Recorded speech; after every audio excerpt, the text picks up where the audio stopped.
Primeiro desafio competitivo da temporada, pelo menos para muita gente, eu concordo, né, também com essa aspa aí, de ser o primeiro grande teste, né, do início da temporada de Campeonato Brasileiro. Então vamos falar um pouco de Vasco e Santos, confronto que vale pela primeira rodada do Brasileirão 2025.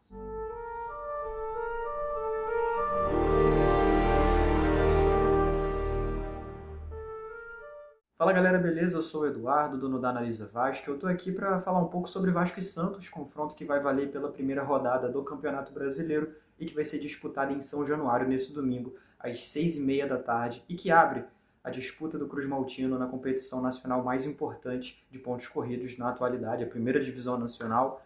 Temos a oportunidade de disputar pelo terceiro ano seguido essa competição, o que é uma bênção, se a gente parar para pensar no contexto recente do time, nos últimos 15, 20 anos, né? Então, enfim, é óbvio que é de se celebrar, mas não é de se contentar. Não só disputar, mas temos que ser competitivos, e eu acho que esse é o lema que eu mais vou falar aqui durante o ano. Iniciada mais uma jornada, o último ano, a gente pôde falar bastante aqui sobre o Vasco, sobre os desafios, sobre os altos e baixos. A gente terminou o Campeonato Brasileiro, por exemplo, com o Felipe no comando técnico, tivemos o Paiva, tivemos o Álvaro Pacheco, começamos com o Ramon Dias. Enfim, foi uma loucura, e esse ano começamos então com o Fábio Carille, que termina o Campeonato Carioca na quarta colocação, que faz uma semifinal de Carioca pavorosa do ponto de vista de performance, até consegue competir durante um dos 4 tempos de jogo, né? Foram 2 partidas de semifinal diante do Flamengo, mas na totalidade da coisa é completamente dominado, e é óbvio que o contexto do Flamengo ser uma equipe com um trabalho mais longevo, uma montagem de elenco mais sólida, claro, tudo isso pesa, porém não justifica a disparidade que se viu dentro de campo, né? Um Vasco que teve peças, aquelas que o Carille tanto cobrava, tanto pedia no início do estadual, os tais pontas que ele tanto falava, os tais jogadores de lado de campo que atacam o espaço, né?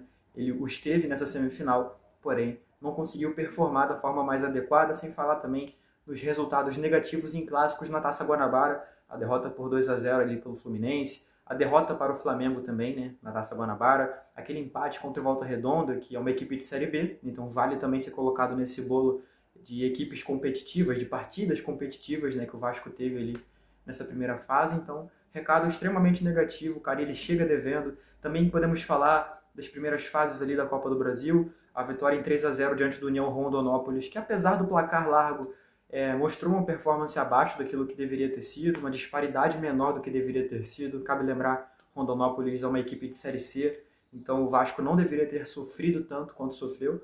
E na segunda fase, o confronto com o Nova Iguaçu, uma equipe de Série D, que por mais que tenha sua força, né, tenha, enfim, suas credenciais, até contra o próprio Vasco recentemente, não justifica o Vasco ter, em diversos momentos ali do jogo, sido tão pressionado. Porém, sendo um pouco menos corneteiro, essa partida contra o Nova Iguaçu, eu acho que de tudo que a gente viu ali no começo do ano, definitivamente é o melhor que a gente viu. É o Vasco mais dominante, é o Vasco que mais controlou o jogo, um placar bem largo até e tal, mas muito pouco para o que é a qualidade desse time. Se a gente pega o 11 do Vasco, o 11 ideal do Vasco para esse ano, é muito pouco que tem produzido até aqui. Então vamos ver o que vai ser do Vasco agora no Campeonato Brasileiro. Foram 2 semanas praticamente sem jogos oficiais, né? Tivemos ali partidas de treino, tivemos atividades de treino ali pontuais, mas partidas oficiais, a última foi a derrota em 2-1 para o Flamengo na semifinal do Carioca. De lá para cá, é torcer que tenha sido feito um trabalho de recuperação desse elenco, mentalmente, taticamente, e que a gente consiga perceber isso prontamente dentro de campo, já agora contra o Santos. As principais novidades, eu acredito que assim, o Coutinho ter voltado, né? Havia a expectativa de que ele fosse ficar de fora dessa estreia do Campeonato Brasileiro, afinal vinha com problemas físicos, tinha sofrido um edema na coxa ali no final do Carioca, então havia até essa dúvida se ele estaria à disposição. A jogar pelos treinos recentes, ele está à disposição, inclusive cotado para ser titular aí, nessa partida. Acho que a outra novidade é o retorno do Adson, que volta a estar à disposição do time pela primeira vez desde a última temporada, quando sofreu aquela lesão, vinha se recuperando desde então, desde a metade do Carioca, desde o início do Carioca, na verdade, né? Numa conversa do médico Gustavo Caldeira com alguns jornalistas lá no CT Moacir Barbosa, já sabia-se que a expectativa era dele retornar no final de março. Então, tudo dentro da expectativa, mas podê-lo ver ali à disposição do Carille é muito bacana, é muito importante. Outro retorno importante é o do meia Guilherme Estrela, que assim como o Adson estava de fora desde a última temporada, ele há um tempo maior, né, desde o meio do ano ele já não estava à disposição do elenco, na verdade foi detectada uma má formação, né, no seu músculo ali do joelho. Ele passou por uma cirurgia de correção e tal, passou por todo o processo de recuperação e agora sim está à disposição. Claro que espera-se que esses dois aí estejam apenas no banco de reservas e, claro, entrem ali durante o jogo, mas vão seguir com certeza aquele cronograma tradicional para jogadores que sofreram alguma lesão muscular, vão retornando gradualmente, sem forçar nenhuma carga muscular fora da que eles possam suportar.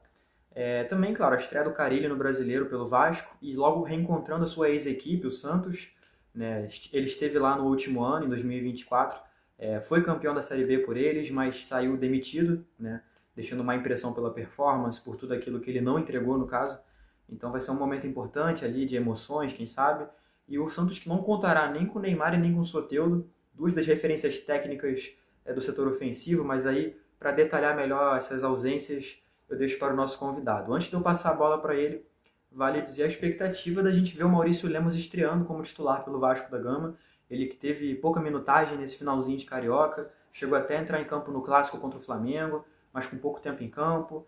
Enfim, torcer que ele estreie da melhor forma possível, tendo ali o João Vitor ao seu lado. É pena não ver o Lucas Freitas, eu acho que ele termina o Carioca merecendo a titularidade, mas é claro que esse período de treinos ele é importante para que novas decisões sejam tomadas, né? E por falar nesse período de treinos, vale destacar que o Vasco utilizou esse período aí para poder fazer partidas, jogos, treinos, né? Como eu mencionei anteriormente, e vale destrinchar melhor esses jogos, né? Foram a vitória por 4-2 em cima do Maricá e a vitória por 2-1 em cima do Boa Vista, ambas partidas disputadas no CT Moacir Barbosa, que é o CT do Vasco, né? Onde ele treina e se prepara para as partidas e desafios que terá aí pela temporada.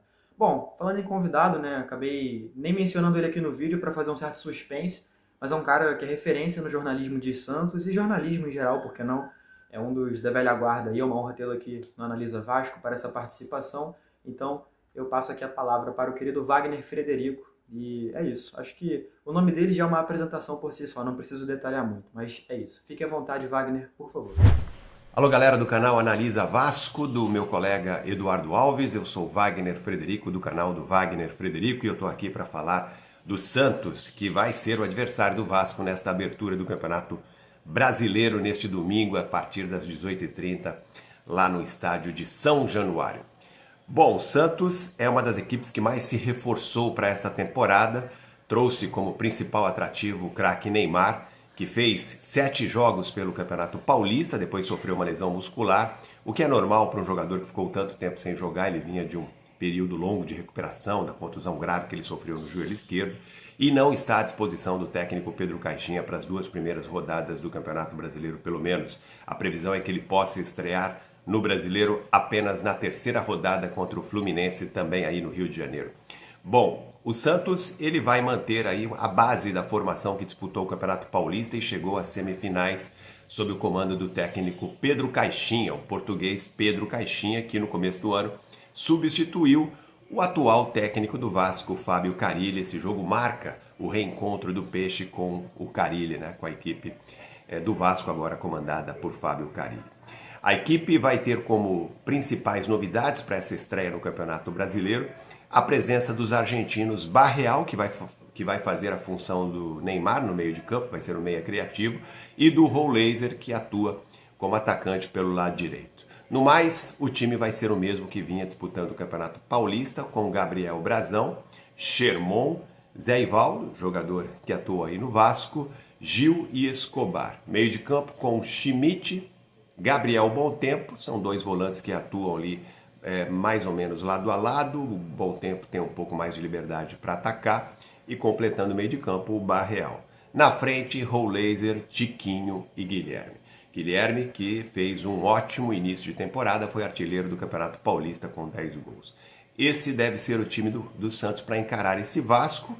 O Santos que tenta, nesta temporada, adotar um sistema mais ofensivo, com marcação mais alta, jogando mais para frente, apostando na posse de bola e também na criatividade e na ousadia dos jogadores, especialmente os jogadores que atuam mais pelas pontas. É um Santos que quer ter uma cara mais identificada com o seu DNA ofensivo, né? Todo mundo fala desse DNA ofensivo do Santos, que no ano passado, com o Fábio Carille, foi completamente ignorado, e esse foi um dos motivos da saída do Fábio Carille do Santos agora para a temporada de 2025. É isso. Espero que seja um grande jogo, tem tudo para ser. Vasco e Santos normalmente fazem boas partidas, né? No último encontro entre Santos e Vasco, tivemos uma grande partida na Vila Belmiro. O Santos venceu por 4-1 com aquela atuação do Soteldo, que provocou irritação, né, quando ele sobe em cima da bola. Soteldo que não vai ficar à disposição para essa partida. Muita gente acha que foi para evitar algum tipo de polêmica, mas a informação que temos aqui é que o Soteldo apresentou desgaste físico depois de defender a seleção Venezuela nas 2 últimas rodadas das eliminatórias. Soteldo foi reavaliado na quinta-feira, quando chegou ao Brasil, e apresentou desgaste físico, por isso foi poupado dessa partida. Rincon, seu companheiro de equipe na Venezuela, também serviu à seleção, mas ficou no banco de reservas, teve menos minutagem, está bem e por isso foi relacionado para a partida, vai ficar no banco contra o Vasco. É isso, gente. Grande abraço a todos. Um grande prazer aí participar do canal Analisa Vasco. Valeu, até mais! Bom, é isso. Muito obrigado, Wagner, pela participação. Acho que nem precisa, mas não custa, né, falar do canal do Wagner. Se você ainda não conhece, tá aqui no link na descrição.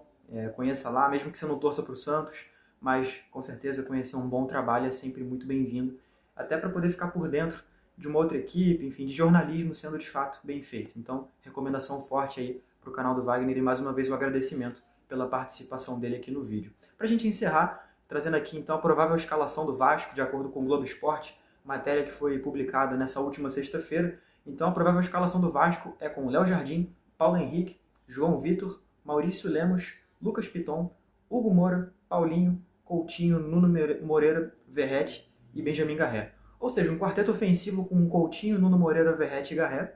O Garré sai nesse ponta direito, o Nuno sustenta a vaga na ponta esquerda, começou muito bem o ano, totalmente coerente com aquilo que a gente viu em campo. O Verratti dispensa comentários também, né? É o melhor para a posição possível. E legal ver o Coutinho, né? Acho que a melhor notícia possível é essa, é ver o Coutinho ali em campo e disposto a ajudar o Vasco. Quem sabe começando com o pé direito aí, essa nova temporada de Campeonato Brasileiro. Ele que terminou a última temporada com 2 gols marcados, certamente muito menos daquilo que ele gostaria, né, que tivesse sido. Com certeza ele queria ter marcado mais gols, dado mais assistências. Enfim, vamos ver agora se ele consegue iniciar com o pé direito e fazer um bom Campeonato Brasileiro pelo Vasco. E ficam também as informações de transmissão. Essa partida será transmitida pela Record, pela Casa TV e pela Premier. Fica também a recomendação, é claro, do BTB Esportes, projeto parceiro aqui da Analisa Vasco, que está sempre cobrindo aí as partidas e eventos do Vasco da Gama. Você pode acompanhar a transmissão somente com áudio, mas também, claro, com algumas imagens do pré-jogo ali, e ficar por dentro de todos os principais detalhes. Bola rola às 6h30 e você pode acompanhar também os detalhes por escrito ou por imagens na rede social da Analisa Vasco, @AnalisaCRVG. A gente está no Twitter, no Instagram, no Facebook, no Threads, também no TikTok. Caso você tenha alguma dessas redes, procura lá, @AnalisaCRVG. E claro, também, por que não, convidar você a se inscrever aqui no canal. Isso ajuda não somente a mim, que estou aqui produzindo conteúdo, mas também você, porque você está dando para o YouTube o recado de que você gostou desse vídeo, que você quer ver mais conteúdos parecidos com esse aqui, não somente da Analisa Vasco, mas também de outros canais que façam conteúdo parecido, não somente de Vasco, mas de futebol no geral. Por que não? Também, claro, like, comentário, enfim, essa baboseira de sempre que a gente tem que falar, porque faz parte do protocolo. Mas é isso, tamo junto. Valeu por ter visto esse vídeo até aqui. Forte abraço e até a próxima.